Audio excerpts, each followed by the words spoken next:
You're listening to REIA Radio, the nationally trusted name in real estate investing.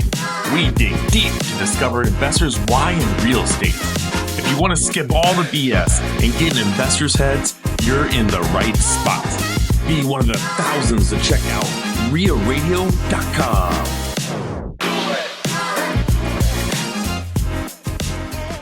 What I've learned through building these vertically integrated companies is I love being able to get to help people, right? And I love to be able to teach them. I've had great mentors that help teach me, right? And now I'm able to give back. You got to have a growing company. You got to create something where people know that they can grow. If they can't grow, they're not going to come work for you.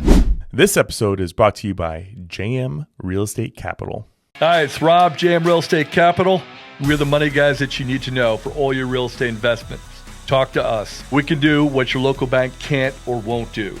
We don't have millions. We have trillions with a T to lend. 844-WE-CLOSE or go online, jmrecapital.com. That's jmrecapital.com. JM Real Estate Capital, smart solutions for the real estate investor.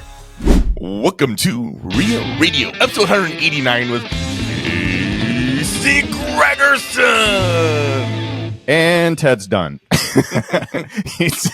Ted has pretty much almost lost his voice here. So listeners, you're going to enjoy the soothing sounds of Casey Gregersen and Owen Dashner mostly today here. Casey, what's up, man? I haven't seen you That's since... normal, just so you know. Oh, whatever. I haven't seen you since, well, in real life, since I think Orlando. Is that what we figured out before recording here? Exactly. Yeah. I hadn't seen you guys in a while too. And I remember talking at Orlando. We're like, we got to do this podcast. And a couple years later, I'm excited to be here doing it. It was just a slow simmering burn here on getting you on. A lot of lead up here. So that we're going to have some hard hitting content today on REIA Radio. The first question for you, Casey, is I noticed in your background, there's something here, and I think it might have something to do with a yoga studio. Is that what Pure Barre is? You got it. Yep. Yeah. What was the story there? I wanted to lead into that because I don't think we've ever had a yoga studio franchisee on anywhere. How'd that happen?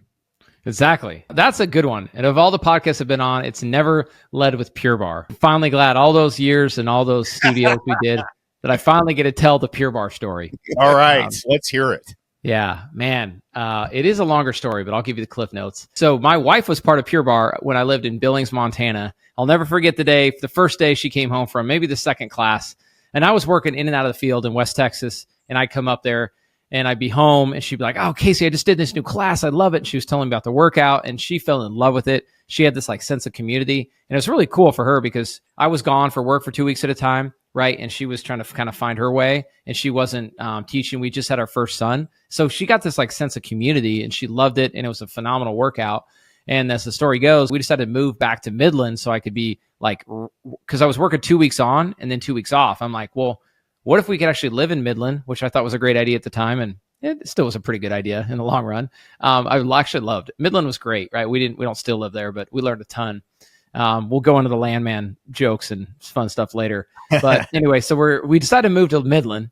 And my wife's like, well, I can't go to Midland without Pure Barre, right? We got to open a studio, right? Or let's at least look into it. So that's what we did. We met with the current owner in Billings. She told us about it. We went all the way down to South Carolina, Spartanburg, South Carolina, of all places, is where the headquarters was at. So we went down there to interview.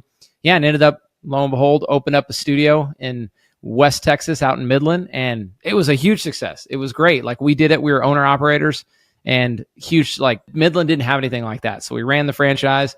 We loved it so much. We ended up opening 7 total at one point, but we have 0 today. We've since sold them, but were those all in and around kind of your home base then?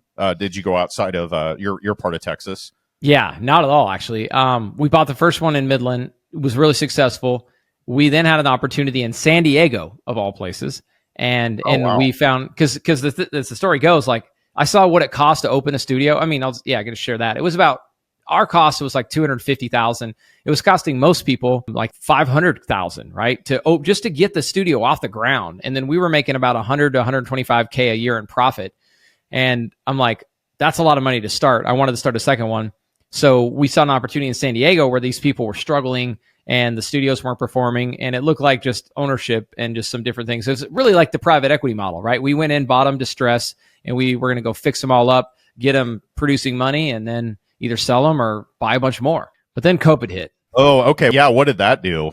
Virtual yoga? Yeah. Oh, man. We were shut down for an entire year versus Texas. We were shut down for about, 6 to 8 weeks. And then we were able to slowly get back into it. Like, it was locked down for a year in California. And we had just got these things up to being like break even, profitable. And we were going to now start to go position them to sell them. And then COVID hit. And it's like, it was an uphill battle from there. Man, I bet you wish you would have opened them in Florida then. They were like, hey, we're not closing at all. Everybody get in here, hands on, high fives for everyone. I mean, it was baffling. I mean, they were open around here, wasn't it? Pretty much, yeah. For the most part.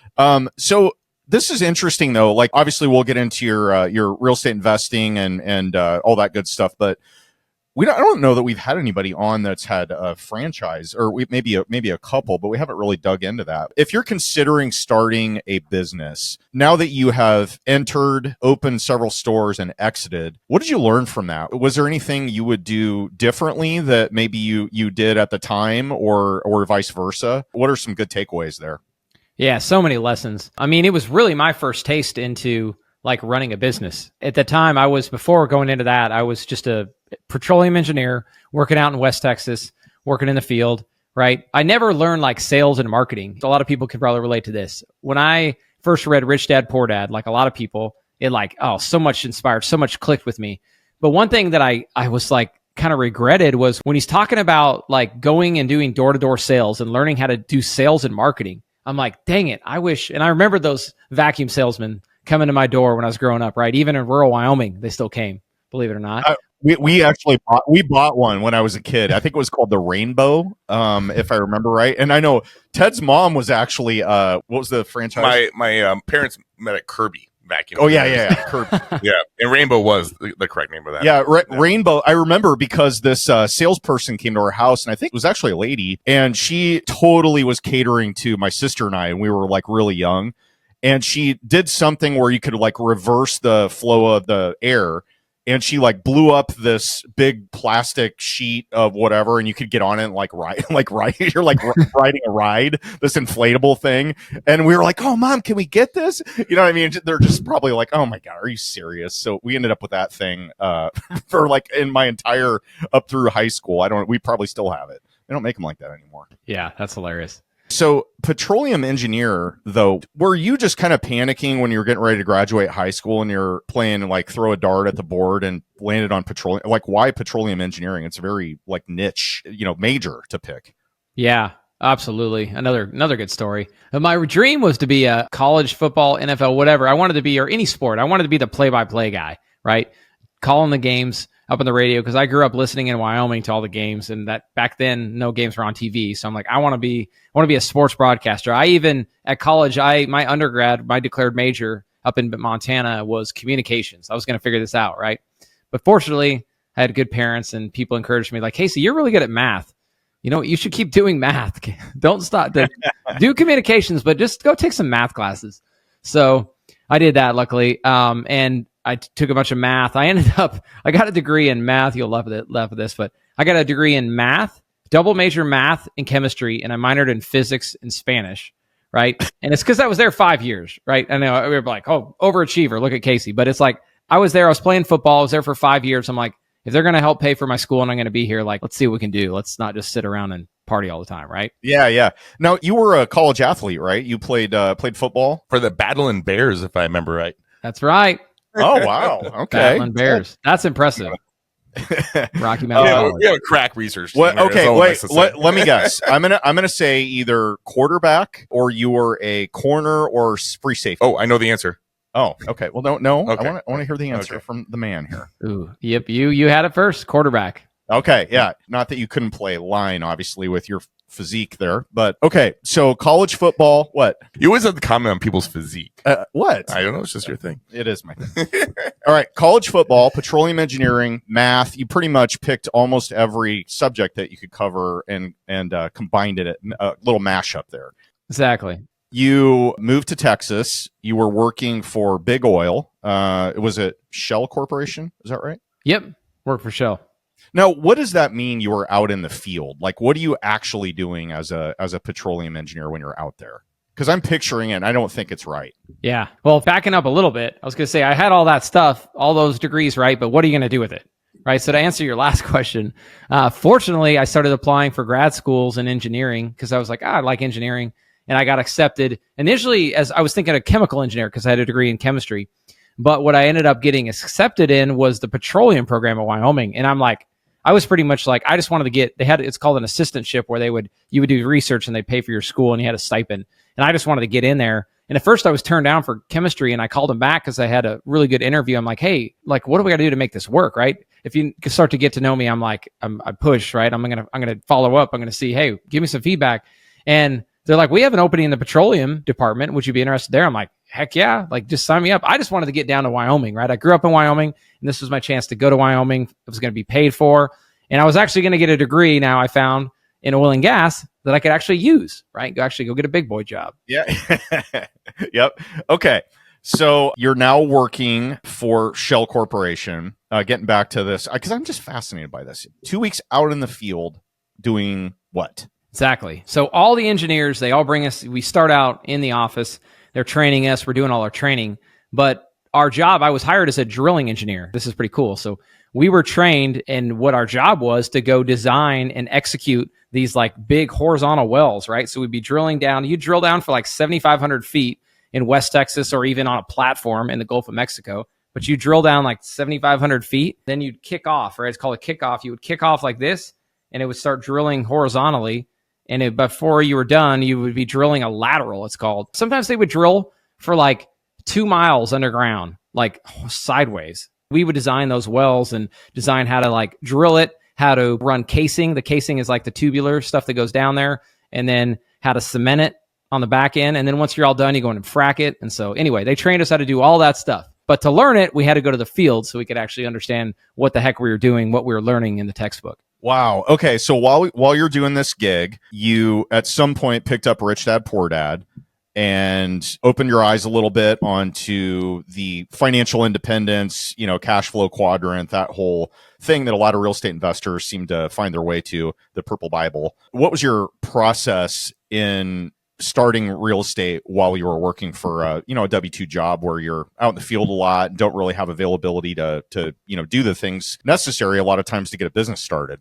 Yeah, I think it was the perfect storm of what I had is, so I bought my first rental property. I didn't share actually. When I finally went to Wyoming up in Laramie, it's a longer story, but basically my roommate, his dad owned the house because this is kind of unique in Wyoming where I was just, the funny thing, I was just had a call today and I was talking to another agent. They're like, the reason nobody could buy deals in this market is because all the parents come in and buy the houses for their kids. Oh. And anyway, so that's what happened was I was buying it for my roommate, but he's like, why don't you buy it? He said, why doesn't your dad buy it, Casey? And I'm like, all right, let me ask my dad. So my dad, and again, kind of the rich dad, poor dad thing. I actually didn't get a bunch of rich dad training. He was more of he was actually absolutely the poor dad, like blue collar, didn't want to be an entrepreneur, wanted to have the safe job and play it safe, right? And he had kids and I can't blame him. He raised us great, right? But that time he was able to help me and he co-signed on this house. And it was my first property I bought in 2010 up in this college town. He helped co-sign with me. And then we used about $10,000 of college savings for a down payment. And that was the first house we bought in 2010. Oh, cool. Okay. So how many roommates did you end up with after this purchase? Yeah, it was 4 rooms, right? So 4 rooms, 3 roommates, and they were paying the mortgage, right? I was house hacking before it was cool. That's funny. Were you kind of like the what do they call those RAs in fraternities or dorms? Were you kind of like that guy because you're going around policing? Hey, don't put that down without a coaster, or like, hey, you can't smoke in here. You got to go outside. That type of thing. Yeah, the biggest thing was they all just making sure they paid rent, right? They were my buddies, and like one of them's like, "Hey, I'll get it to you, Casey. I'll get it to you." And I'm well trained my tenants now, but back then when they were your buddy, it's like, "Come on, dude, you're late. Like, am I gonna have to late charge you? Like, when are you gonna pay me this, right?" And you got to walk past them, see them every day. So that would be so annoying. Yeah. I think back to my first couple of apartments when I was in college. I was not a good tenant at all.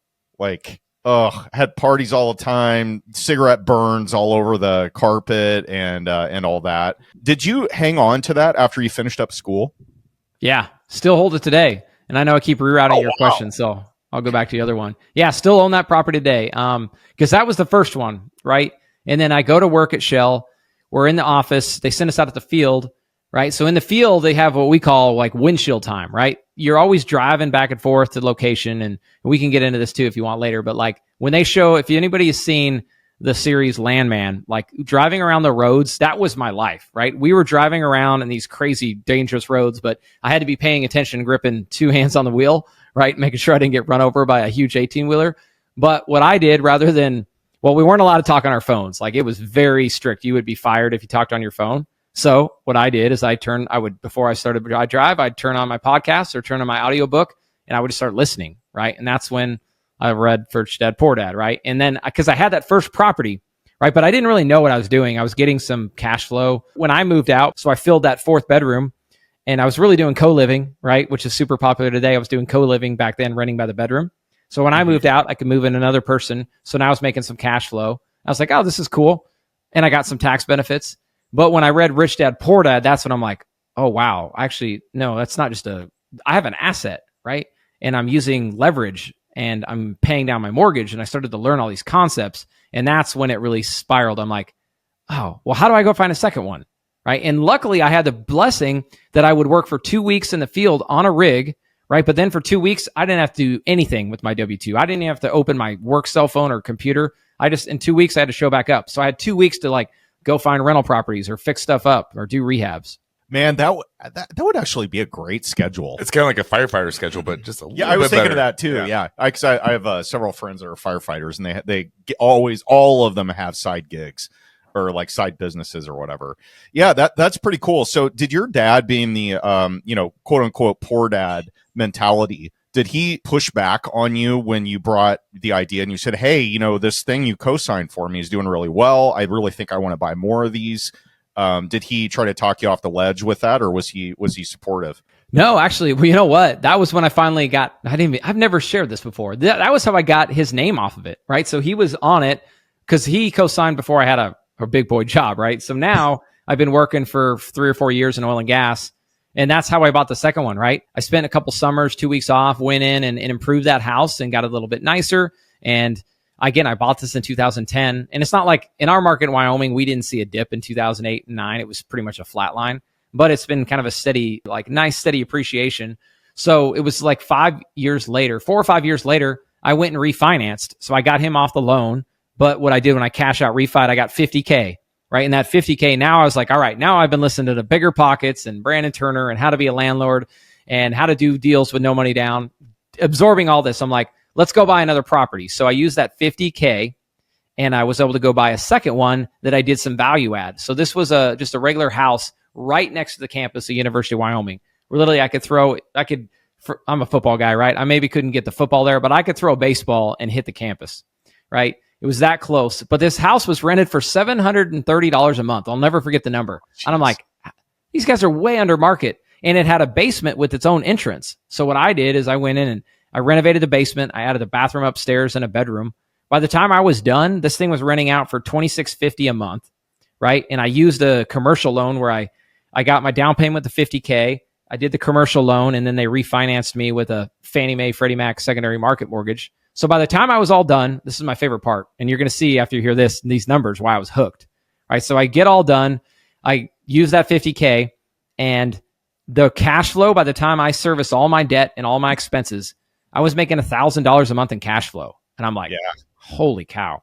How do I do more of these? Right? Just 2 properties or just 2 single just off the one. I mean, it's just the one that I took no money. I didn't have to come up with any cash. All I did was use a refinance, and I rolled that into a second one, and now I had another $1,000 a month. Yeah. No, that's crazy. So how much longer did you stay in your W-2? And like maybe you could talk about that. Was it like a process to quit, or was it an event? Oh, it was both. Wow, a process and an event. And it's funny, I remember talking to mentors and be like, when is the right time? And he kind of said the same thing. He's like, it's either going to be an event or you're just going to finally know over time that like, this is not for me.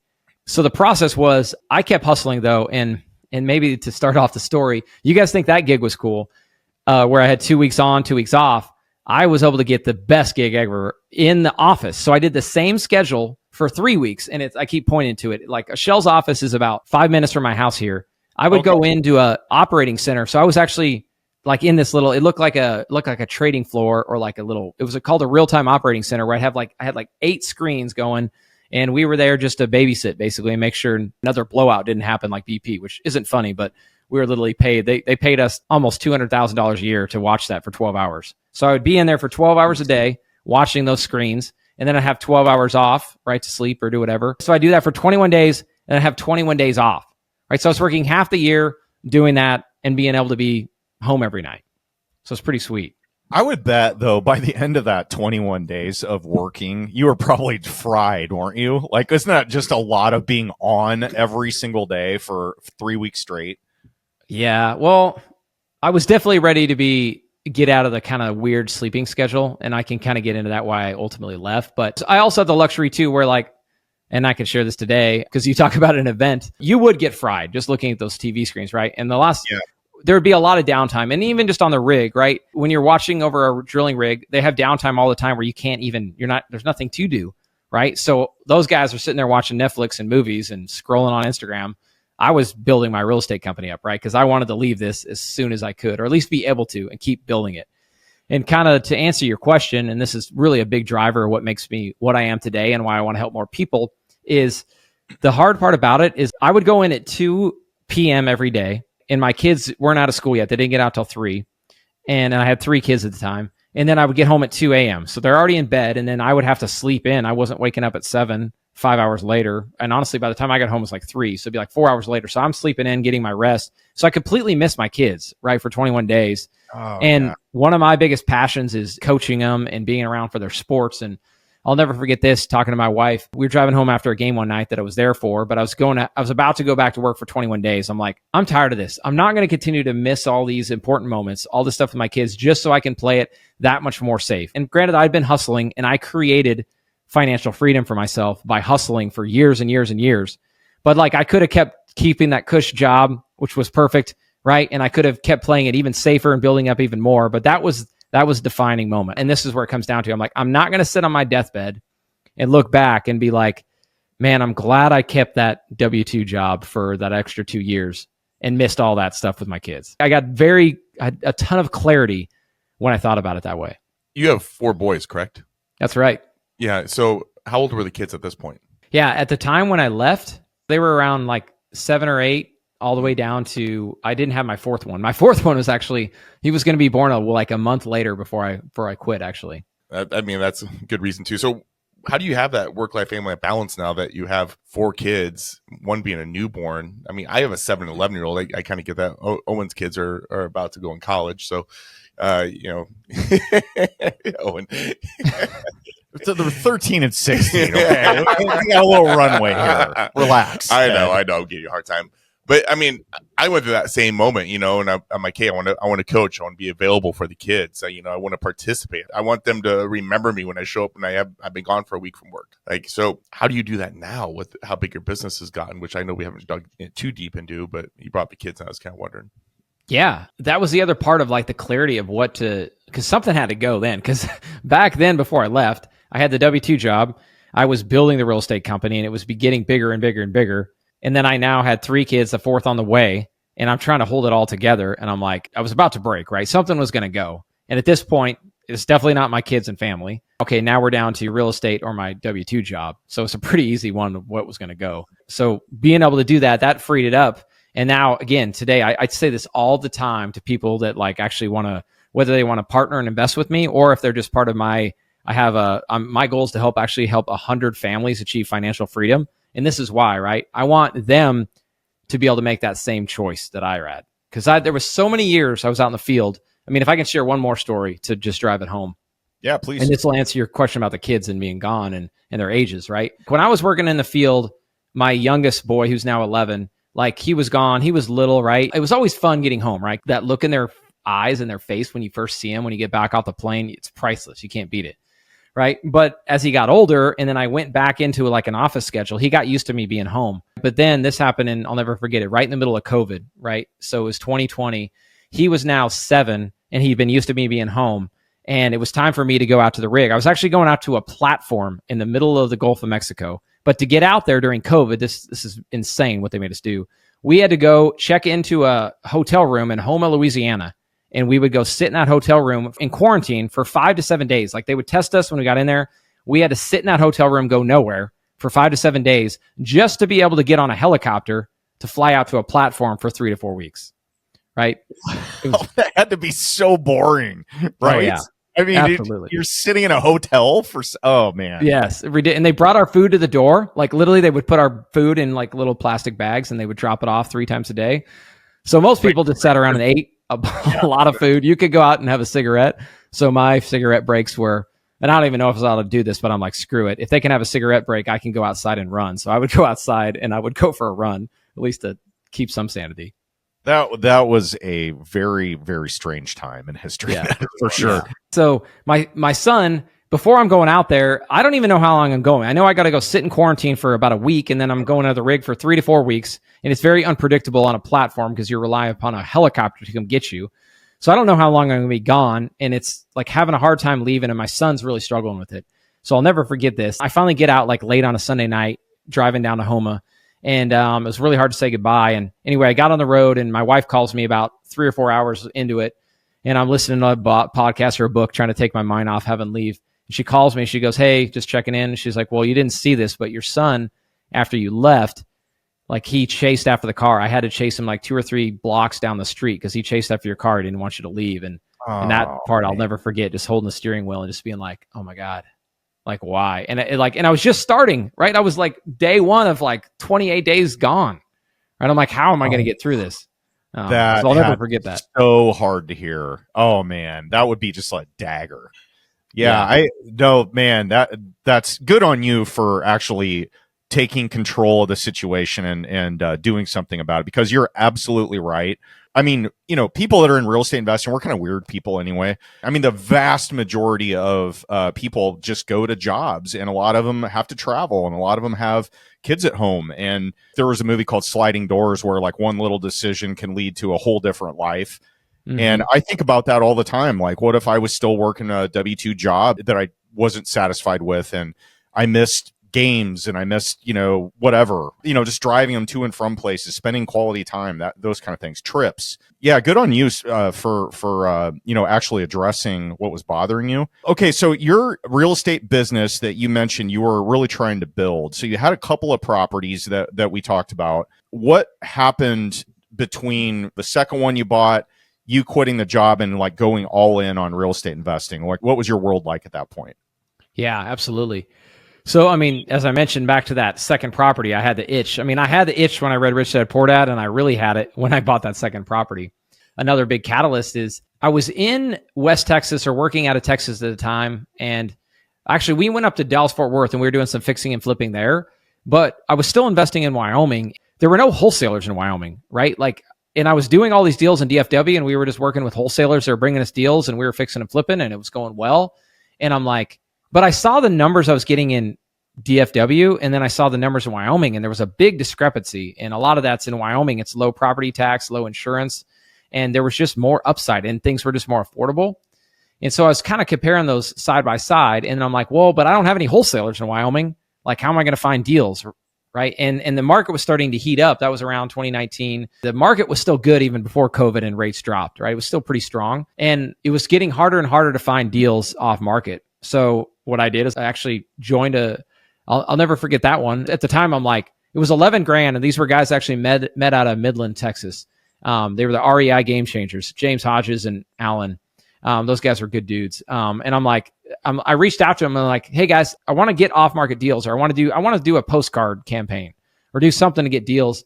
They're like, well, we got a course and a training program, and if you want to join it, let us know. And I'd go through it, and they're like, it's 11 grand. I'm like, and I was very skeptical, right? I'm like, I don't want some guru thing. But they're like, dude, you're going to close one deal and pay for this. And all you got to do is close one deal. And I've closed tons and tons of deals based on what they showed me. So that was one of the big ones I did, was I figured out how to go direct to seller. And then I started all that marketing. And the cool thing was, when I started marketing in Wyoming, I realized that it was like a blue ocean of like, there was very little competition. Like when I sent out postcards, I'm like the only one that they're getting postcards from. I mean, it's changed a little bit now today, but versus Houston, where I was living, where like they got a stack of postcards on the table, right? Yeah, you found a honey hole there, huh? Right. That's nice. Yeah, you untapped territory. Postcard talk gets Owen so excited. Yeah, we chatted a little bit about this briefly. I know we didn't spend a ton of time together at BPCon, but we have like kind of similar backgrounds in that I worked a W-2 job for a long time and then just started investing on the side, and then got to a point where I had a couple kids. They were starting to, get older, and I was getting more and more stressed trying to just manage everything. And then finally I just had a little bit of an epiphany and then just pulled the plug on my W-2. But yeah, I do like digging into the way you transition out of a W-2 and how to hit the ground running quickly. You mentioned direct mail, and you were operating in an area that didn't sound like they had a lot of direct to seller marketing going on. Yep. How many deals do you think in that first year, like from the time you paid that 11 grand skeptically and started putting some of the things into practice that you learned from that, whatever they call it, mastermind or the group you were part of? How long did it take you to replace your income from your, you kind of mentioned, I don't know if this is the exact number, but around 200K that you were making in your W-2 job, and you were living in, I think you said, well, I don't want to assume this, but was it not a really expensive area in Texas that you were living in at the time? Like, was your cost of living pretty reasonable? Yeah, it was definitely reasonable when I left. I mean, like a lot of other people, we kind of kept parlaying our equity into buying deals. We are like, the first house we ever did was a house hack in Billings. We fixed it up, rolled that into one in Midland, rolled that one up into one in DFW, and then now into our one in Houston. But I was building up the passive income, and that's like, as I kept buying more deals, that was helping fund. Because really what I was doing, I kept the W-2, and I tell this people all the time, because some people are like, you got to quit that W-2 today. You got to be done with it, and think what you could do. Think what you could do with all that time. And that's right. But the other component I think people should also think about is, and it's what I did, was I had that W-2 that could support my family, right, and pay my bills. So now when I was making $50K on a flip or $100K on a flip, I could go invest that into more marketing, into more teams, into another acquisition rep, into a COO, right? I was able to continue to build out my company. And now today it's fully vertically integrated, where we go direct to seller. I have 4 different construction crews in-house that do deals for us. And then I manage all of our 250 units in-house. But I could build that because as I was making money on these deals, I could reinvest it and buy more, right? And I could buy enough. For example, like, contractors are the hardest thing in real estate, I think. Yeah. If you can nail that down, you're going to be in good shape. But dealing with GCs and headache after headache after headache, I'm like, as soon as I can get enough rental properties and enough deal flow that I can afford a full-time person, that's what I'm going to do. Because then I can rely upon that guy, and that can de-risk a lot. But I had to build up the business to be able to sustain and pay for that person. Okay, so let's dig into this a little bit, if you don't mind. You're living in Texas. You're buying stuff in Wyoming. You are marketing direct mail, and I'm sure you layered on some other methods of direct to seller marketing along the way, and we can talk about that too. I caught one of your podcasts that you were on, and you mentioned that I think you said the first couple, or maybe it was one of the first few that you did, there was a contractor that showed up, and there were tenants still living there, and then there was like a plumber, an electrician, and nobody knew what was going on, and it was kind of a disaster. Yeah. How did you get from that point where you're dealing long distance with contractors, which can be really tricky? How did you find a good one that you were comfortable enough saying, hey, I want you on board with me and work only on my stuff? You're not going to be operating your own business anymore. How did you go about doing that? Yeah. I mean, again, I felt like it was out of necessity because I was tired of like working with GCs that, and again, they got to run a business too. And now that we do some retail work and GC work, I get it. Like, my stuff is going to come before, or it's got to. There's bigger profit margins, right? And you got to keep people busy. So it was always that battle. And there were so many deals that like looked really good, and by the time we got done with them, we broke even, or some we even lost money on fix and flips because they went way over timeline or over budget, or we had to go pay somebody else to do it a second time. But to actually find them, though, what worked really well for me was I started looking for somebody who was, and this has kind of been our avatar, right? It's the guy that he wants to, like, I've even found some people that they test it all out as a GC, but they hate doing payroll. They hate running the business. They hate the roller coaster of their money going up and down, right? Because they don't have the volume that I'm doing. Yeah. I found those guys, right? Because they're like, they love the predictability. They get to have a set schedule. They don't have to worry about their work. And I just started looking for, because not everybody's built like that and an entrepreneur. I really, in a way, kind of wanted the poor dad mentality of like, hey, they want to have a salary, they want to have consistency, but they know how to run a crew and do it properly. Yeah. No, that's a good point. So if you had to today you were starting over and you had to hire somebody in that type of a seat to like lead your construction arm that you wanted to start, what's a good way to start that conversation with a contractor you've worked with? Yeah, I think, well, first off, like we've tried Indeed, we've tried a bunch of different stuff. Like, I think it's really got to be referral based, because here's the thing about contractors, right? If they don't have any work, there's probably a reason why. The good ones are already working, and that really applies to probably any industry. Sure. Right? But I would say you got to get a good referral, and you got to find somebody. I would start the conversation with like, what are their goals? And that's what I've always done. Like, hey, where do you see yourself? And a lot of them, I've also found people working other W-2 jobs. One of my best guys, right? He was working at a roofing company. He wasn't super happy with how things are going, right? Was looking for something different, but he was referred to me by another good friend. And man, the guy was loyal. And I should have known at the time, right? Because the guy, for a while there, he didn't respond back to me. And I kept following up. I'm like, oh, I had so much rapport and this guy seemed so on board, but now he's not even responding. And the reason was he was so loyal to his company. He just felt so bad leaving. And like, that was the perfect guy, right? He is one of my most loyal people, does a phenomenal job, right? So that's what I would say is like, I understood what was important to him, and I was able to build something around him. And I think also I've just found people too that are looking for that next step, right? They want to run a crew, they're capable, but maybe they're working under another person who's kind of suppressing them, but they want to grow, right? And I think you got to create, I've heard this from a lot of books, a lot of leadership books, and the people who've just crushed it. Like, you got to have a growing company. You got to create something where people know that they can grow. If they can't grow, they're not going to come work for you. Yeah, that's a good tip. You have to describe basically how you see the vision of the company playing out, and they can see that you're not just going to be doing the same thing over and over again. There's actually, either an end game or a goal and SOPs and things like that you have to hit. Do you think, being now removed from your W-2 profession, do you think you learned some valuable skills or things along the way working in a W-2 job for a big company like that? And if so, like any that jump to mind? Oh yeah, 100%. Working with Shell, like we were heavily trained, and it was very process oriented, right? It would drive you nuts to where it was like, sometimes we were baffled, like, how in the hell does Shell make any money? We have so much red tape, so many processes, like it was mind boggling. And it honestly was one of the frustrating parts of leaving. But what I did learn is just being process driven and SOPs, right?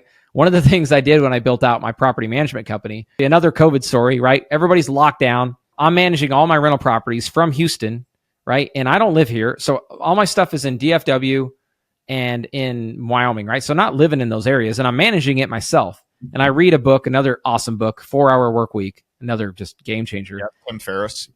Yep. Yeah. So I read that one, and he talks about VAs, and I'm like, another light bulb goes off. I'm like, if I can do this from Houston and I'm not touching any of these properties, why can't I train a VA to do what I'm doing? Because I was just coordinating with those contractors and the subcontractors, all the connections I had, which your question earlier, I just built out a good network. I was from there. I knew people, and I had enough work going that I was relevant, right? I was a big enough player to where I could attract the subcontractors and get them to come to our jobs, right? But back to like sitting here in COVID, have that epiphany, I can hire somebody, but that's where the Shell training comes in, right? So I'm like, why don't I just document and write out everything I do, right? And then I started learning about technology with like Loom and just different other ways. Like, one thing I did is I just wrote out everything in a Google Doc, like every step. Like, if I get a new property, I go get the photos. I put the photos on Zillow. I get it listed. I put all the description. I take all these inquiries. I filter them. I make them apply. I go through the application, right? This whole step, even all the way through signing a lease, the entire process I wrote out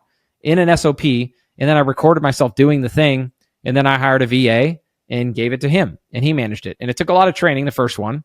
But as I found the first one, now my first one trained the second one. And now I've got the system and this SOP, which is, again, back to corporate America. Having that process has been huge. So how many VAs do you have right now? We've got, man, that's a good question. It's always ebbing and flowing, but I would say we probably have 7 to 8 of them. Wow. So they have taken everything off of your shoulders now, for the most part, your systems. So now you have systems, you can be an owner, and you can just work on the growth side of it. And kind of back to that original question I had earlier, how do you have that work-life balance as you've grown? You've used the VAs to create that, so that way you can have that personal time and set boundaries with work and family. Is that correct? Absolutely. Wow. Yeah, I mean, property management is one of those ones that not many people want to do. And a lot of people don't even start in real estate or buy a rental because they're like, I don't want to be a landlord. I don't want calls, right? And I was in that spot too when I had about 10 doors and before I built out this system, right? But now yeah, now I don't have to take any of the calls. I've got two VAs, two full-time VAs, one in the Philippines, one in Mexico. We continue to play around with both areas. Both are great, but they're able to manage all of them. And I have a COO that they report to. That's actually one big hire I'm wanting to make again as we continue to grow, as a property manager that will report to my COO. Now I don't get the late, like sometimes tenants do end up somehow getting my phone, or honestly, sometimes I jump in and try to help solve a problem. Then they got the 9 number, and guess who they come to when they're busy. Right. Yeah. Anyway, we route them back to the proper channels. My biggest fear when it comes to property management, now I manage all my Airbnb, so I can handle that. But I do keep a property manager to do my midterms and my long term, because for me it's a legal thing. I don't know all the legal side of it. I do and don't, you know what I mean? But I don't want to be responsible for the lead-based paint forms and like landlord-tenant law is what you're talking about. So I'm scared of that part of property management. So that's the part that I have the biggest fear. I don't manage the midterms, long terms. What's your biggest fear? Because you use a manager for your properties. Yeah. Or most of your properties. Well, honestly, I've been sued before, and I've been sued in a case where a property management company that I hired is also named in the lawsuit. So we were all lumped in together on this thing, and it was a slip and fall incident. By the way, if you've never been sued, it sucks in general, right? From beginning to end. They look at everything. Like, you have to provide text history, email history, like all the stuff. In this particular type of lawsuit, they want to know, were the residents notified that there was snow on the ground? It's like, we live in Nebraska, man. Can we apply common sense to any of this? Is this just, no, we're not using common sense here. But they'll be like, well, was it posted that it was slippery out? And it's like, no, nobody does that. Like, nobody does that. So there's a common sense component to it. But I looked at, like, all right, and this is a mistake on my part, because I hired somebody that I assumed had their shit together with regard to just everything, being done. And I'm not laying blame here. It's not necessarily that they did anything wrong, but I didn't know everything that was happening. So we didn't talk about, hey, by the way, if it snows more than an inch, or if it's slick out, I want somebody coming out there 2 times a day and putting salt down or whatever. Well, I didn't have those specific conversations because I just was like, okay, well, you're a property manager, manage my property. Right? The buck stops with you if you're the owner. So you need to know what is in instances like that. So I didn't do a good job of documenting and using Loom and saying, okay, here are my expectations and here's what needs to happen if this, then that, because I just assumed it. I was lazy about it.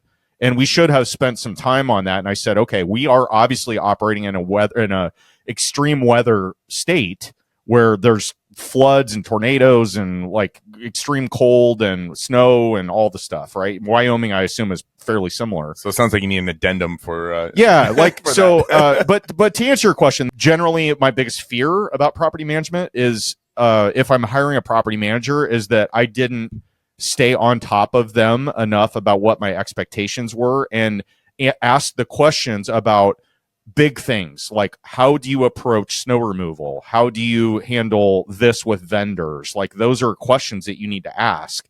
And maybe they haven't run into that before, where they've had somebody that's as in the weeds as you are. But I think it's important to know how it's handled. We got a big storm coming this weekend. I'm literally going to message all the Airbnb tenants like, hey, just so you know, we have services provided, but it could be slick outside.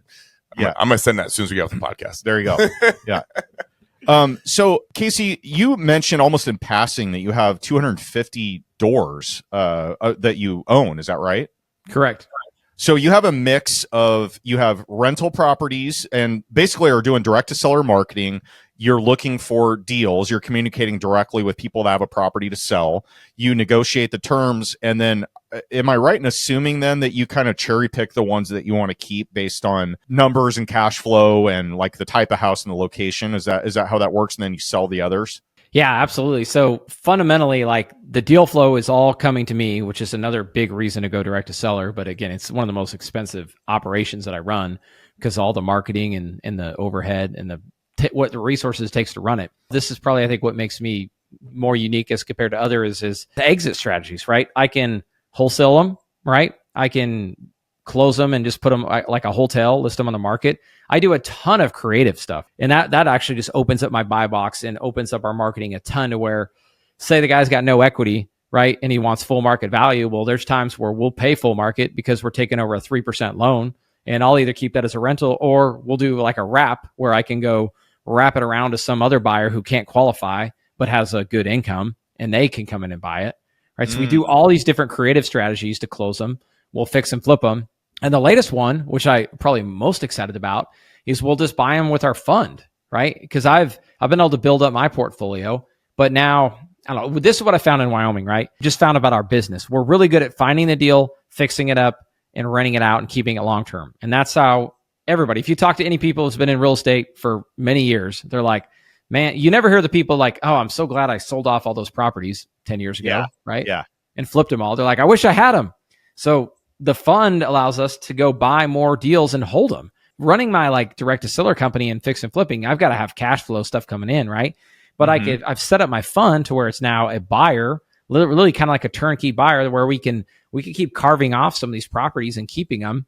And the other cool thing is I actually do some fixing and flipping in my fund to where, you know what, let's go take on a deal that has a bunch of upside, right? And we could go like right now in Wyoming, for example, I think potentially oil and gas coming back, and there's a lot of growth happening in some areas where, and it's kind of a slow market right now.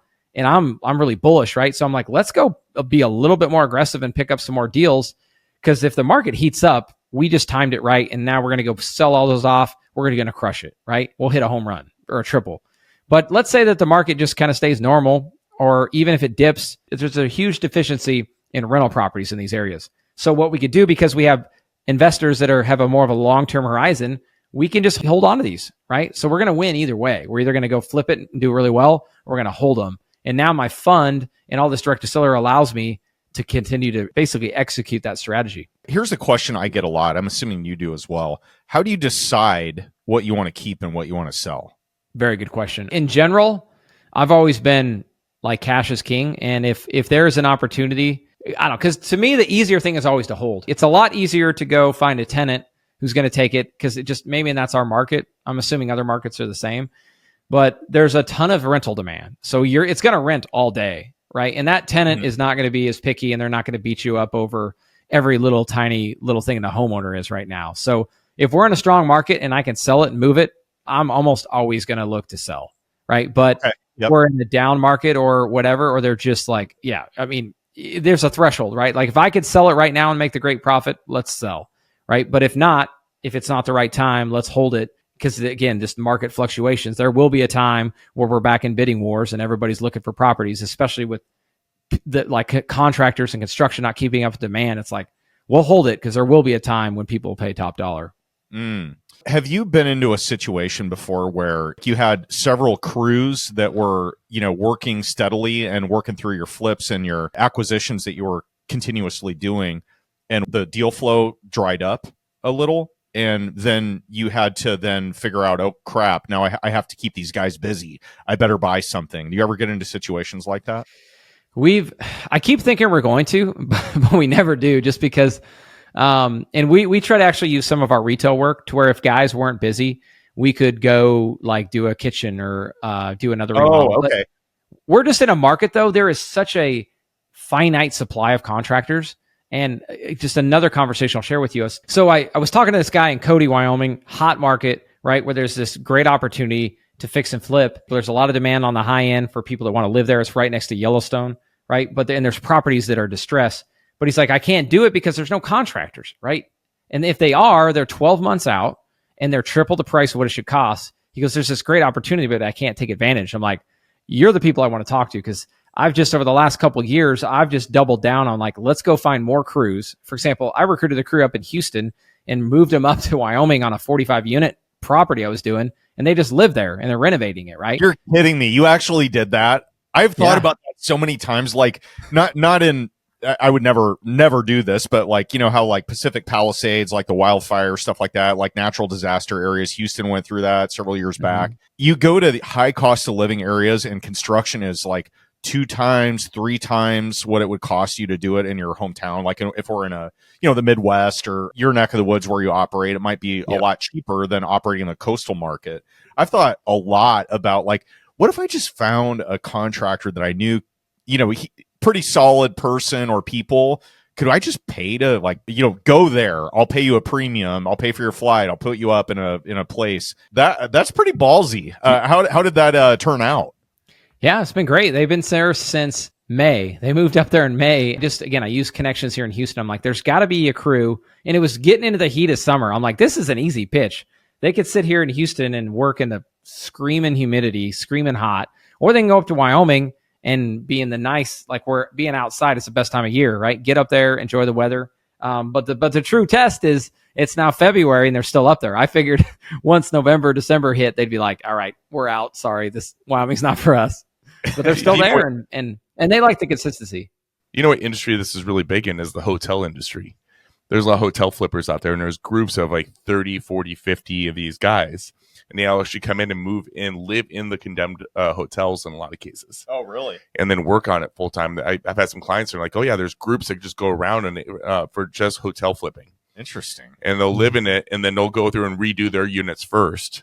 But he says it's really cool because everything is really standard and everything's in a warehouse. For the materials, it's always the same carpet, same shower, same this, same that. And so they'll go through redo their units.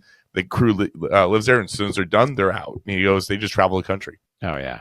So, Casey, I want to, if you don't mind, I'd like to dig into how you operate your marketing and what you budget, if you don't mind, and what works best in like every market condition wise, or like certain markets. Because I know like I've messed around with direct mail, pay-per-click, like a lot of different methods. I've found around here anyway that it's a little bit cyclical with what works well and what doesn't, as far as response rate, number of deals closed, competition, those kind of things.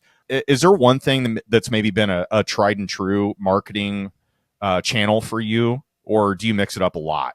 Yeah, when it comes to marketing, and I learned this from the first guys that taught me, like the game changers back in the day in Midland, Texas, was you got to have multiple channels, right? And we're always tweaking and testing them. And I've gotten better over the years because I'm also part of masterminds, like a part of Collective Genius, and know like there's guys doing it on a super high level there, and they track all the KPIs. We use ReSimply as our CRM, so we're able to track if I go put how much in, how much am I getting out, but that's hard, right? Like. Everybody's like, we do this. I'm like, I don't know, to actually executing it. And maybe it's because I was doing lots of things, but it's taken me several years to really get it dialed in to where we know how much we're spending and what return we're getting. But yeah, I've just found that they ebb and flow, right? But I think I'm a little spoiled when it comes to the marketing because really any marketing channel works for us. Like just the ROIs we get. Like I was sharing this today with another group. And I was sharing our direct mail return where we were getting like a 20x ROI. Like we spent $30,000 on direct mail and made like 600K. Granted, we hit some pretty big ones that hit really well. But even for example, pay-per-click. This is a great example to drive this home. Pay-per-click or pay-per-lead, right? Pay-per-lead are like the need to sell my house companies. Motivated leads is another one where they'll go do all the marketing to get all the leads and they'll sell them to you, right? So in Houston, in bigger markets, you're paying like $300 to $400, $500 a lead, right? And a lot of those leads are no good and it's frustrating as heck, right? But what I do is in Wyoming, they're super cheap because I'm the only one buying the lead. So I pay $75 for these leads, right? And therefore I can go miss on a bunch of them. They can be a lot of crappy ones, but we always find one of them that works out. And so therefore I put like $3,000 a month into pay-per-lead and I pay another company to just bring me leads. And I still do my own PPC, right? But I do all these different marketing channels and I think it's really back down to competition. I think if I was in Houston, I would have a different answer because I'd be like, oh man, we're getting killed on texting or we're getting hammered on direct mail because you're just competing against so many more people. That is really interesting to me that nobody has like you haven't had a whole bunch of other people enter the market just when, you know what I mean? That is so cool. You've got almost like you got the market cornered. His only competition is himself. Right. Yeah. But what's your favorite method of marketing for motivated sellers? Oh, yeah, it's got to be direct mail. I could probably make a justification for all of them, but direct mail is like steady. It's been the best one since the start. My first ever marketing channel I did is I dropped 3,000 postcards in like Sheridan and Laramie, Wyoming, and we got like 2 or 3 deals that were like 20. One was like a 40K deal. I mean, and granted, I'm fixing and flipping, so like I'm making some money on the flip part of it too. I'm not just purely wholesaling. But yeah, direct mail is just, it's one of those ones where if you turn it on, you're going to get something from it as long as you're willing to spend like I would say $3,000 to $5,000 on a campaign. Like it rarely has never hit, at least in our markets, right? And I sometimes get away from it because it is so expensive, and I'm like, and I'm restarting it right now to ramp up for like getting deals now to hopefully we'll get under contract and flip this summer. And I'm like, why did I ever stop doing it? Like it works, but it's expensive is the only downside. Do you guys track your age groups that you're hitting on? Because I would guess that the mailers are probably hitting that 60 plus crowd a little bit better, but your pay per click is probably hitting the under 50 crowd better. Are you guys seeing that too? And do you guys gear that if that is the case? Man, I wish we had that level of KPIs and tracking, which I know some guys are doing it, but I think we're able to do it on again, I have a CMO who does the pay-per-click and the Facebook and the Google ads. And I think he can obviously customize those ages. But when it comes to direct mail, I mean, we are inherently doing it because we're targeting like years of ownership and we're looking for like tired landlords. So we're definitely hitting some of them. So we hit that list, and we also hit our pre-inherited list, our divorce list, pre-foreclosure. And then those are obviously just niche lists that we can hit that they're going to work either regardless of age. What is an example of the angriest call that you've ever gotten from a direct mail piece? Oh my gosh, this is so good. But it wasn't a call. It was not a call. There's been plenty of calls. In your house knocking. Yeah, no, even better. Because we use the handwritten postcards, right? Yeah. That are handwritten, or a machine does it, but it looks super real and like ink smeared and everything. She took the time to write me a letter back to me to share with me her displeasure of me sending her this postcard that she would never sell to me and she would never sell to a company like us, and stop bothering her and sending her mail. She took the time to handwrite a note. I'm like, wow, you could have just thrown it away. One of my favorite stories that we've ever heard a guest tell is there was a guy named Fernando Angelucci who is a Chicago guy, and he's a self-storage. The Storage Stud is his handle for anybody catching this wants to. He's still one of my favorite podcasts. He told me to come to Omaha and come talk to us. And he was telling a story. I won't spend the whole time talking about it, but they were spending a ton of money on direct mail, right? And somehow, I think it was his business partner found a stamp broker that was able to get them like these big discounts on postage for like off-brand stamps. So like if they're really political, like for example, right, you might get like they don't sell all of them, so you may be able to buy them at a discount. So he was getting like these bulk discount stamps from the stamp broker. What happened was the guy that called him, this broker, said, what is the most amount of stamps? What is the highest amount of stamps that you are comfortable putting on a letter that you're sending out? And he's like, what kind of question is that? He's like, I don't know, like 7, 8, something like that. And anyway, so they bought all these like, low currency amount of stamps. So it'd be like 2 cents or 5 cents or whatever. And they just loaded up these letters, and then somebody ended up getting a letter, and they called him. And so it was like he answered the phone, like was a motivated seller. And he's like, yeah, or he's like, how did you get my name or something like that? He's like, oh, I'm a real estate investor, this and that. And the guy's like, okay, yeah, I don't care about any of that. Where did you get these stamps that you sent? And he's like, what? Like, what do you? I don't know what you're talking about. And the guy's like, where did you get them? This stamp right here is like, these are $7 a piece because there's some like rare thing. And the guy happened to be a stamp collector. So he was like, he had like, wasn't it way more than that? It might've been, but he was sending like these super valuable stamps out, I guess, in these direct mail packages, but he saved like a boatload of money buying in bulk. It was a crazy story, but like, but he said he had the best return on it because people were actually looking at it because there's 10, 15 stamps. And they're like, letters. Who is sending this? A 5-year-old? It's like, anyway, that was funny about direct mail. But one thing I did want to ask you. So I've found in my experience using direct mail, and I've gone with, I've kind of messed around with different marketing channels like you have. Pay-per-click has been kind of tried and true for us. The volume may ebb and flow, but we find typically you're going to get your most motivated sellers as far as motivation goes from people that are looking for you as opposed to you reaching out. Would you agree with that? Yes. Yeah, man. Oh, and I wanted to bring this up and you just led me perfectly into it. So we've always we've put like my family on it before. It's like signed by me, but here's the latest one. We're literally doing this now. And I just got off a Zoom earlier today where I'm working with other students that are actually helping me execute this. We are making these handwritten letters, right? We'll probably actually print out the letter part, but we're going to have people handwrite on the envelope, write the address and everything handwritten. And then what we're going to do is I'm going to do it with my kids this weekend, actually, first, right? I'm going to show them the process. Again, back to the process engineer. I'm going to do it. I'm going to document it, and then I'm going to share it with other people so they can participate and help us close deals. But once you're done, it's going to be an assembly line, right? My wife is going to be writing. She probably handwrite some of them. I'm going to be handwriting some. But my littlest one, my 5-year-old, and I'm not sure if the 2-year-old's ready. I think he's probably going to have to. He's probably going to have the iPad. Labor laws may come into play here. Yeah. But the 5-year-old's going to be drawn. He's going to be able to draw stick figures or whatever he wants to draw on each envelope. But I want him to draw something on every envelope, right? So then when they get these postcards or they call us, or even if they don't call us, we're going to obviously follow up because we skip trace all these leads, right? These are like very niche lists, right? I'm not doing this to 5,000 tired landlords. This is like your 2-year-old's going to have carpal tunnel by the time he's 5. So. Yeah. Yeah, we'll send them all out, and then we're going to follow up on that call, and it's going to be like, hey, I hope the letter was okay. I know we and my family did it. We were going to reward the kids with pizza after we got done, and little Johnny, he might have got rushed on his little smiley face or stick man, so I hope you liked it. But ultimately to humanize it and hopefully get people's guards down and know that, hey, we're not some huge You're real people. Yeah.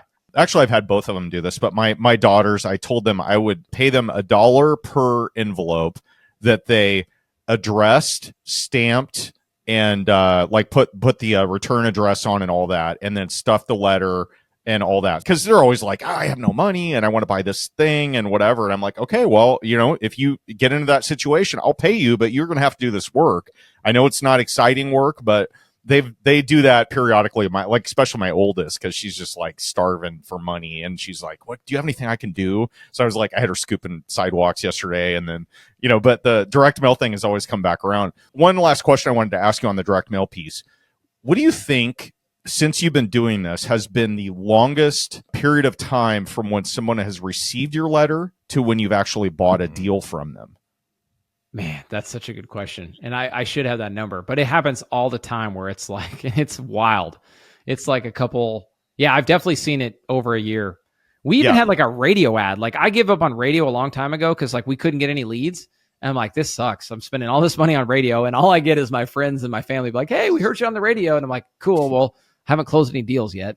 So that's exciting. But then lo and behold, we haven't done radio for like over 12 months. This lead comes through, we close it. It's like an $80,000 wholesale deal, and it paid for all my radio. And I'm like, well, shit, maybe I should have kept radio going. But that is so funny. And I've brought this up before, but direct mail is really tricky to really track. I always call them time bombs, because you send one out, you send batches these out at different times, and if somebody gets it and they know that eventually they're going to sell in the next 2-3 years, maybe they hang on to your letter. Maybe they think they're never going to use it. Or this has happened to me. I had one that I bought 3 years after the fact that I had sent to this couple that owned some multifamily properties. They never called me, but they had obviously received my letter because their sons inherited. They both died, and their sons inherited their properties, and they're going through their will. They were going through their files, and they happened to find our letter that was stuck in there, and they were like, "Hey, you sent this 3 years ago. I'm sure you're probably not interested anymore, but we've got this property we inherited, blah, blah, blah." And I ended up buying 14 units out of that 3 years after the fact. And then I ended up selling those same, it was actually a single family, an 8-plex, and a 5-unit. I still own the single family, and I sold the other 2 properties without even really fixing them up or anything. Well, no, that's not true. 3 of the 13 units I fixed up, but I probably made $400,000 after I held on to those for a couple of years and then sold them when everything was spiking. So I'm like, how do you that totally skews your marketing, right? Because when you're trying to track how effective what you're doing is, it's important to categorize it. And now I'm like, I thought I was making, $20,000 a deal, and each deal cost me X, but now it's like I introduce a $300,000 or $400,000 gain in there. It's like, okay, I guess this is just infinite returns on everything. I don't know. Well, you just turn off your marketing in January 1st, right? Yes. So the big test is going to be how long you're going to have leads coming in. Oh, we just had a lead come in yesterday. See, there it is right there. Yeah, that was SEO, though. That wasn't pay-per-click or anything. So, no, anyway, that's funny. But I like everything you're saying, because I've done a lot of this same stuff, but you're obviously way more organized and prepared for this than I am in tracking everything. But we do like to talk about things that aren't all, glowing and worked out really well for everybody, because we have a section that we lovingly call Failing Forward. This Failing Forward is brought to you by Magic Door.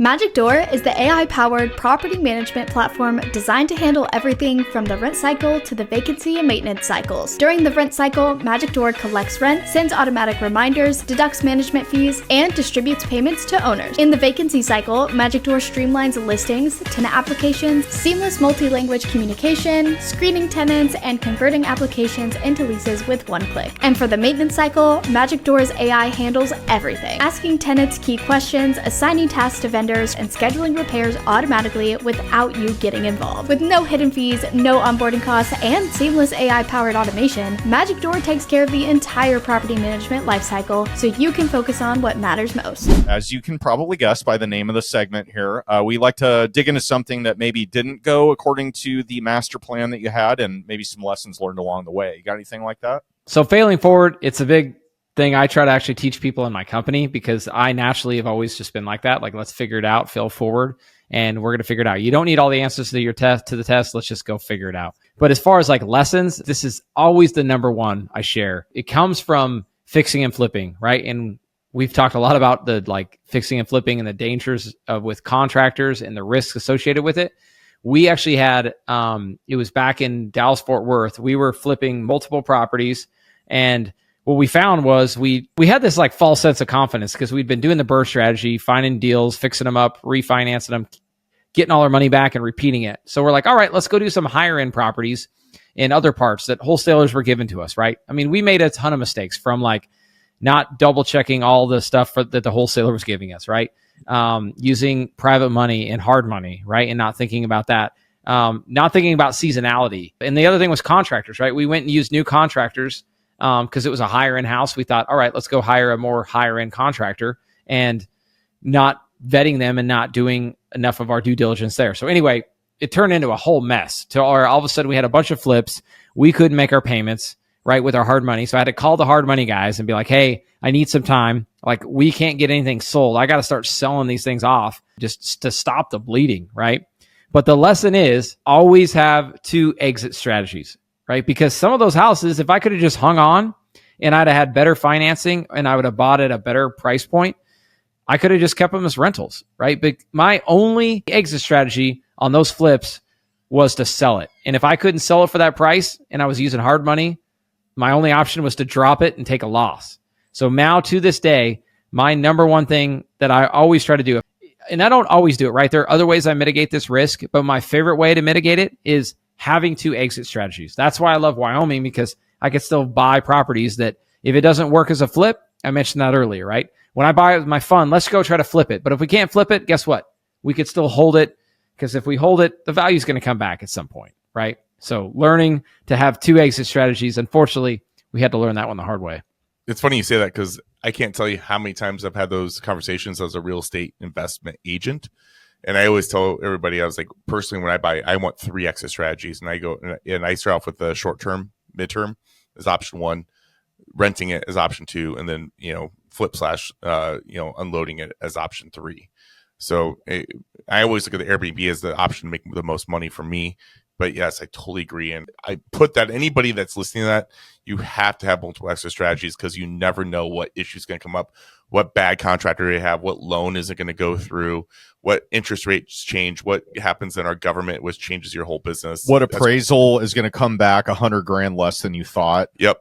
Stuff like that. That was this year too. Yeah. Yep. So I 100% agree with what you're saying. Yeah, that's a great tip. I was going to ask you, the 250 units that you have, are these all single families, or have you gotten into other asset classes too? Yeah, we've worked in the multifamily too. Again, another, I feel like, underserved one in Wyoming. And we just naturally had them. We didn't intentionally start marketing for them, but we just widened our funnel a little bit. And yeah, we bought a 66 unit. We bought a 45 unit and a 23. And now I'm getting spoiled, right? These ones are fun where and they're big value add to where, like that crew I told you about, they're living there. We're renovating like 25 out of 45 units. And now I get to be all in one place, like we talked about with the hotel. It's like way better. That's really cool. I don't think I've ever talked to anybody that has actually done what you did, where you're moving a whole crew into a like this. That's just so cool. Believe me, I have thought about it multiple times, because I'll have, you'll have stuff that'll come up on Crexy or something like that, and it's like a town 4 or 5 hours away, and you're like, God, I don't want to drive down there. I don't want to manage a contractor, but I have these guys, and I've worked with them in Omaha. I know what kind of work they do, and I've just never done it, even though I've been really tempted. So that's cool to hear somebody that's actually done it and made it work. What do you think is next for you, Casey? You've been doing this. You've got a great operation. Sounds like you went from doing all third-party stuff originally to bringing a lot of stuff back in-house, vertically integrating. You've got a whole bunch of multifamily and single-family assets that you own. You're running a flipping operation. What's fun to you at this point? Yeah, it's all still fun. So what I've learned through building these vertically integrated companies is I love being able to get to help people, right? And I love to be able to teach them. I've had great mentors that help teach me, right? And now I'm able to give back. And specifically, I'm like, all right, well, that's your goal, Casey. And I've had really good mentors too. One of them is actually Pace Moore, but he challenged me. He's like, Casey, you need a number. You need to create he called it the Mount Everest goal. He's like, what is your Mount Everest goal? So I took a lot of time to think about that. I'm like, I want to help 100 families create their financial freedom number. So I wanted to put a number on it, help 100 people. And actually, we're starting to do workshops this spring, actually, where we're going to do like a 2-day workshop where people could come in. And the goal is by the time they get done to that 2-day workshop, they're going to know exactly the next steps to go start to create financial freedom for them. Because I shared a lot of stories earlier with you guys about what it meant for me and what it gave me, being able to choose my family over work. Obviously, you guys saw the passion come through. I was talking about it. And my goal is now, I want to give 100 people, be able to help them let them be able to make that same choice that I made. Okay, so there's probably a lot of people listening to this thing the same thing as me, but I run a local REIA group. I reach out to you, and I'm like, Casey, I want you to come to Omaha, speak to our group for an hour. What's your presentation going to be about? And what value are you going to get out of it? And what value are the people listening to it going to get out of it? Absolutely. Man, it's really audience dependent, right? Like one thing I've been bringing a lot of value lately, if it's operators, people like doing deals and in the business, one of my favorite ones is the Revive method. The Revive method, I won't go into detail, and you guys, unless you want me to, but essentially we buy properties where there's debt on them. Well, actually, we'll do it if it's free and clear as well, but we're looking for value add property, and we'll take it over. We'll go fix it up, and then we'll actually pay the seller on the back end once it's all done and flipped, right? And we mitigate a lot of the risk that way. And it works really good in our markets where there's a limited amount of contractors. It's hard to get that done. And these people don't have the 50 or 100K to go renovate a house, but we do. We've got the crews to come in there. So I love presenting. It's called the Revive method. And I love showing like operators exactly how to do that. So that would be one. And then if it's passive, I love just one of my favorite presentations I give is like, it's our avatar presentation. So if somebody's coming in and wants to be a passive investor or wants to create financial freedom, you got to figure out like, what is your involvement and what do you want to be, right? Do you want to be a fix and flipper like us, right? And deal with all that? Or do you want to just buy turnkey, but still own the real estate, but be a little bit more hands off? Or do you want to be completely passive, just be a lender or a limited partner on a fund? Like, what is your role? And I love like digging into like the involvement of each, the amount of capital it takes for each. That way people can kind of at least start down the path that's best for them. Yeah, I love that, man. I don't know if you agree or disagree with this, but in your experience in raising private money and operating a fund and using debt, and it almost sounds like you do both debt and equity, arrangements, both with the seller and with like LP investors or people that are putting money into deals with you. Do you think you make more money as an operator if you're using only debt? Or would you rather split profits with either the seller or another partner that's providing capital, and your role is to be the boots on the ground and do all the work, and their role is the money? Do you think you make more money with one versus the other? Such a good question. And it's evolved for me, right? Like in general, I think you make more money with debt. I'll structure a lot of deals where I'm just going to pay them 10 to 12% debt. And a lot of times they're actually in second position behind a sub 2 mortgage if it's like a flip. Or maybe they're behind the bank, right? But I'm able to get better returns for them and make the deal make sense with them in second position and pay them 10 to 12. And that works great. I can make way more money flipping. And even just starting to understand risk, right? And like, do I need to go take that much risk? And the benefit, so where I'm at right now, my answer, to be clear, is the equity side, right? I would rather partner with more people, raise more capital, do more deals, right? and make those people money, because then that just opened doors into bigger deals. And this is a great evolution for anybody starting. And it was actually advice. I'll tell you guys this. When I first started my fund, I was like kind of running into headwinds, right? Just because I had never raised money like in a syndication or a fund or like I was trying to do like a blind fund, right? And I'm like, why is this not working? Everybody's interested, but I can't close anybody. And I've been raising private money at like 10 to 12% for years on my deals. I'm like, why can't this work? And luckily, I got some really good advice. He's like, Casey, you've got to make it very enticing, and you've got to give up a lot more on the first couple deals. These people, the sophisticated guys, are looking at lots of deals, but you got to give up more. But when you give up more and you deliver for those guys, guess what? Now the floodgates open. Those guys, they're going to go tell all their friends. They're going to want to double down. And then all of a sudden, all your capital raising concerns and headaches and bottlenecks are going to go away. So that's kind of the long-winded answer of saying I love the equity because it's the long road, right? And it's the thinking 10 years, 20 years down the road. I love everything you just said there. It's great advice. We had a conversation, or we're kind of starting conversations with there's a guy in Kansas City that we've done. I have a hard money lending business, and he's been a regular borrower. He's a real heavy operator in transactions, right? So he does, we'll call it, 50, 60 flips a year. Well, not real heavy, but I mean, he does a lot of, he does volume. So we're talking 4 or 5 a month. We're doing, regular loans for him. And he ran into a situation last year where the market in Kansas City and, let's face it, a lot of other metro areas, it just slowed way down, especially the later part of the last couple quarters of 2024. I don't know if you saw this, but I know like in the Midwest and our neck of the woods, things really slowed down.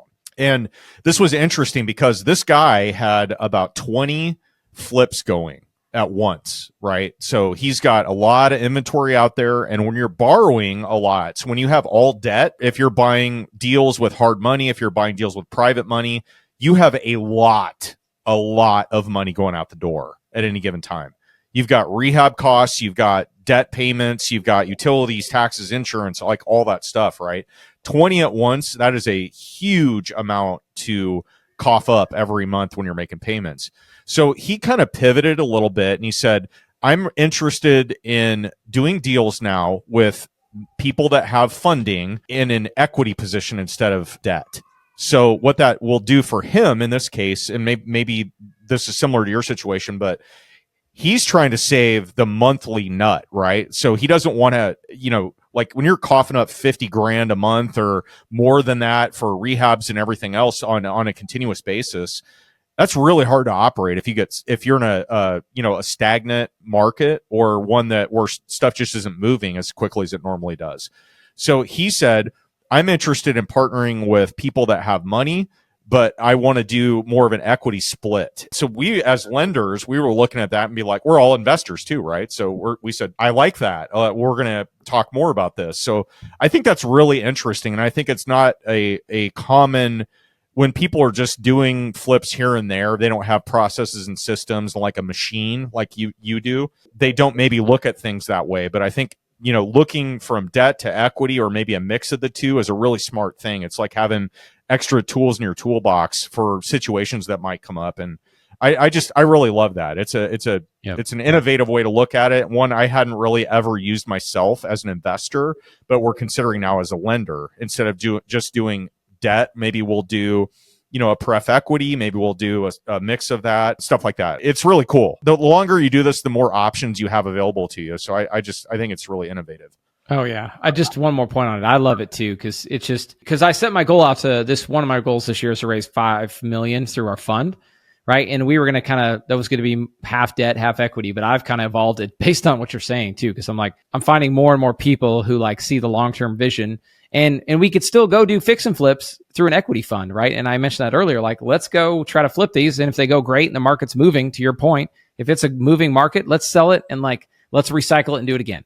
But if it doesn't happen, we can hold these things and keep going. And I love it. It's much more predictable as I've gotten and doing more and more deals and been in tough situations. Like I shared my failing forward earlier, I might make a little bit less, but it's more predictable. And back to the helping 100 people. If some of those 100 people can go partner with me on deals and we can do them together and I can help them achieve their financial freedom, it's win-win across the board. Love it, man. Well, this has been Really, really great. You've shared a lot of like strategy and tactics, and a peek behind the curtain on how somebody that has 250 doors and operates like a really active, transactional real estate business. And you brought things in-house that used to be third party. You've done a lot of really like big boy things here in real estate investing, and kind of like, and this is another layer of advancement beyond just, doing a flip here and there, buying a few rentals. Right. But more than that, Casey, I think people are going to be able to relate with you because you just seem really real. You don't seem cocky. You don't seem like I'm better than you. You just really are relatable. You're doing all these big things, but you're also a dad. You're also this person that's gone through the same struggles a lot of us have, except you have some degrees that none of us have. But But man, I just, from meeting you at Bigger Pockets and meeting you now, I mean, you're just kind, man. So we appreciate you putting your content out there. And I mean, it just speaks novels to who you are. So thank you for that. My pleasure, man. That's the only way I know how. Grew up in Wyoming, right? Small town values. And I've had a lot of people that have poured into me and helped me. And it's just trying to do the same thing. Well, maybe that's where we relate, because we got small town Nebraska and small town Iowa, or I guess Omaha's not really small town, but compared to the country, it is, and really small town Iowa over here. So true. All right, Casey, this has been awesome. We have one last section of our podcast that we lovingly call the OT with Owen and Ted. You're going to get OT with Owen and Ted, presented by PropStream. PropStream is one of the most trusted real estate data software solutions. PropStream benefits all real estate professionals. You can find properties and contact homeowners on the go with PropStream's mobile app. We offer free academy courses tailored to real estate investors and agents. Take advantage of our live webinar demos to learn the software and scale your real estate business. Visit www.propstream.com and sign up for your 7-day free trial to get more leads and grow your business. We've got a few questions which you unfortunately were not privy to ahead of time here, so we're gonna fire these at you. So much shade coming my way. Yeah, you have to think on your feet. Thanks to Tederson over here. You ready for this? Let's do it. All right. First question: if you were going to write a book, and by the way, you should for sure, what would it be about? And if you had a title that you could slap on that bad boy, that would be great too. But what would the topic be, do you think? All right, I'm gonna make this one easy for myself, because I don't have a book on it. I just have a little e-course on it, but it ties it all together, right? As I mentioned, I played football. I like using like analogies and like themes. So it would be called the Passive Investing Playbook, right? Because again, love the plays, and it would be built around showing people how to go create passive income, right? We talked about earlier, like if I was doing a call or a seminar or a big presentation, I would first show them like, hey, here are your different options. And then we would dive super deep into each one of them. By the time somebody got done reading that book, I would hope they would know, hey, I'm going to go down this path and this is my next step. You have 2 weeks to buy that domain name to make sure that nobody else grabs it. That is a great name. Yeah. So I love that. Hey, I know you have a podcast. First of all, what's your podcast if anybody wants to listen to you? Yeah, Rig, you'll like this one too. Rigs to Riches. So came from the Rigs. Oh, I love it. That's great. I love it. Okay, so it's Rigs Riches or any podcast you want. It doesn't have to be real estate related. You can interview anyone in the world today, preferably that's alive, walking on earth. And or on water. Yeah. Who is it? And what's the one question you'd want to ask? Yeah, I thought a little bit about this one as you were kind of going through it. I've also been asked a question before, like if you could switch roles with somebody for a day, and who would it be? So I would bring on Donald Trump. I would bring him on the podcast. The questions I would be asking him is like, now that you've seen like the inner workings of the country and the White House, right? And he built his empire on real estate, right? Now that you know all that, like what would you tell me? Being at my age, I'm 38 today, knowing all that, what would you focus on, right? Like you've seen how it all works in the back end, right? I feel like he's got the perfect track record, now the experience. Yeah. I would be picking his brain on exactly that. If you had Donald Trump on, your stats would probably go up quite a bit too. So it'd make your podcast blow up. The comments for sure would. Yeah. Good and bad. That's great. I have kind of a one-off question for you, Casey. What do you think is your superpower that has enabled you to do things that other people either haven't been able to do or just don't really know how to do? And then to dovetail with this, what do you think you need to work on the most? Yeah, my wife would agree with this one because she has to deal with our kids and see it within them because I could see they have it. It's like not taking no for an answer. And it's a superpower and it's a curse, right? You can rub people the wrong way, but also at times, whether it's saving a deal or whether it's calling an agent and you can really feel like you can help this seller out of their situation and they're just like, I don't want to hear it. I don't want to deal with creative finance or whatever it is. If they're just being dismissive, sometimes you just got to say no and you got to keep asking it a different way and be persistent. And it's just helped me so many times. I could tell you guys another story about this 45 unit that I almost lost. You go watch the YouTube video, but I basically almost lost this like life-changing 45 unit investment because the seller, she's like, I'm not selling to you. She told me 3 days before closing, I will not sell to you, Casey, no matter what. It was a long story, but she was like, I'm done. I'm like, this deal is way too good to lose. So I'm like, I'm not going to accept that answer.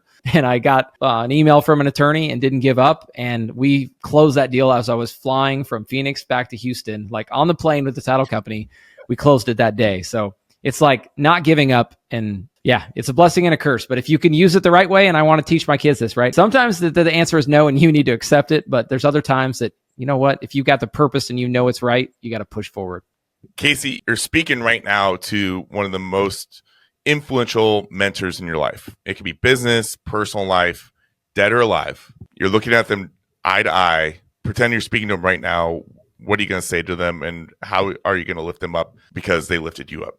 Absolutely. Lot of mentors from coaches, like back in sports, to like my dad and my parents. But I'll kind of go with a recent one, and he's been a huge mentor for me. A lot of people probably know him if they're in real estate or in the space, and it's Pace Morby. I'll never forget the first time I met him at Bigger Pockets. We went and grabbed him, my camera guy, and we went and were like, hey, Pace, could we record a little content with you? And he sat there for an hour with me, and we just shot. Like, we did this 2 years ago, and we still have the content. And he just gave me his time to like walk through it. And at the time, I'm like, oh my God, I can't believe he did that. That didn't just happen, right? But as I've gotten to know Pace and I'm part of his community and I'm now part of his like higher level community, that's just what he does. He just gives so much back to the community. He's given me so much, right? When he is so busy, I know how busy I am on a day-to-day basis and how I prioritize my life. And I know how he prioritizes his, but he still gives me the time to help me. He helps so many other people in his community. And yeah, I would just thank him. And that's why I want to be, it's just to all being a go-giver. And that's why I do the same thing, right? I'm a big part of his community and I'm able to give back. And every time I give back, it comes back tenfold. So I would just thank Pace for the opportunity he's given me and the community he's created. And yeah, just that being an example of being a go-giver is the best part. He's one of our favorite podcasts we've ever had. And if you want to listen to the Pace interview, it was episode 100. And just an open book. Didn't want to have any heads up on anything. He's just like, throw it at me, take as much time as you want, and let's talk. And we met him. BP also went to one of his parties, and he's like, yes, I'll be your episode 100. And then he's like, I will only do if you promise to let me be episode 200. And he was supposed to come to Omaha to talk to our group. And then when it happened, he just found out he was having a child. He's like, I gotta go tell the in-laws that we have a baby coming. He goes, I'll reschedule and come to Omaha and speak to your group. So I still have to reach out to him and make sure that happens. Hey, this reminds me, Casey, are you investing in Nebraska? I've done a little bit of back to the paper lead. I've turned it on there before, but I haven't closed a deal there yet. So we've kind of looked at it. Well, if you get leads that come in, we can be your conduit for finding an end buyer on that. If you're looking to like wholesale, whatever. Heck yeah. I'd love to do that. All right, Casey, last question for you. If our listeners were catching this episode, what's the best way for them to reach out to you or connect with you, support you, all that good stuff? Absolutely. Really, wherever you're at, you could find me if you like Instagram, LinkedIn, Facebook, YouTube. Just look up my name, Casey Gregersen. Just make sure you spell it with all E's. Pretty sure I'm the only one that spells it that way, Gregersen. And yeah, and also too, if somebody's like, hey, I want to be one of your passive investors, go to my website, CaseyGregersen.com. But guys, you could just text me. Like, I would love to connect with people. This is why I was so excited when Owen and Ted offered to bring me on the podcast, is so I can connect with more people like this that I know are listening to today. So you guys could just text me, 307-317-2494. Again, the Wyoming, the 307-317-2494. So please reach out. I would love to connect with more people. Well, we'll apologize in advance for all the inappropriate pictures that you're about to get from our listeners. We have kind of a rough crowd here in Omaha, but no, this has been awesome. Thanks so much for joining us today. Awesome content. I could talk to you for sure a couple more hours and probably dig a lot more out of that brain of yours on how to operate a successful real estate investing business. So thanks for sharing your story. And this is, man, hats off to you. We're looking forward to having you back on here in a couple of years, maybe next year. Maybe we'll see a bigger pocket. So you'd be a bigger pockets. That's right. Yeah. Or we could have him come into Omaha and talk in person in front of our 120, attendee. We got Jason crowd. We got Jason Drees coming here in a couple weeks, and we're expecting 200 people. So, yep. So Ted will ship you out a plane ticket to Omaha, or unless you want to drive, or go landman style. And man, that's going to be great. Casey, thank you so much for coming on. I appreciate the knowledge and how real you are with everybody. As Owen sneezes his head off over here, he's got some allergies going on. But sorry. If I'm going to put it out there, you have an open invitation. If everyone come to Omaha and speak in front of our group, we have a great group here in town with our local REIA, and I think the content that you provide is absolutely amazing. And definitely come down and share an old fashioned with us. And thanks for dealing with my voice. I apologize. And my sneezing. So hoarse and his sneezing. But with that, Owen Dashner, we see us out. On behalf of REIA Radio, Aiden Bear, and Ted Kosh, I'm Owen Dashner, and you've been listening to Casey from Rigs to Riches, Gregersen, signing off.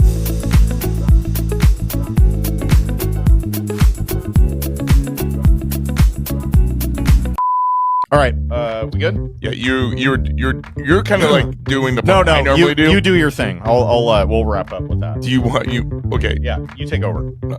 So you want me to say the part you just said? No, you dive into your normal thing, and then I'll wrap it. Okay. If you were to describe what you might, hang on, Jesus, I just totally butchered this. Yes, okay, radio edit. Yes, sir.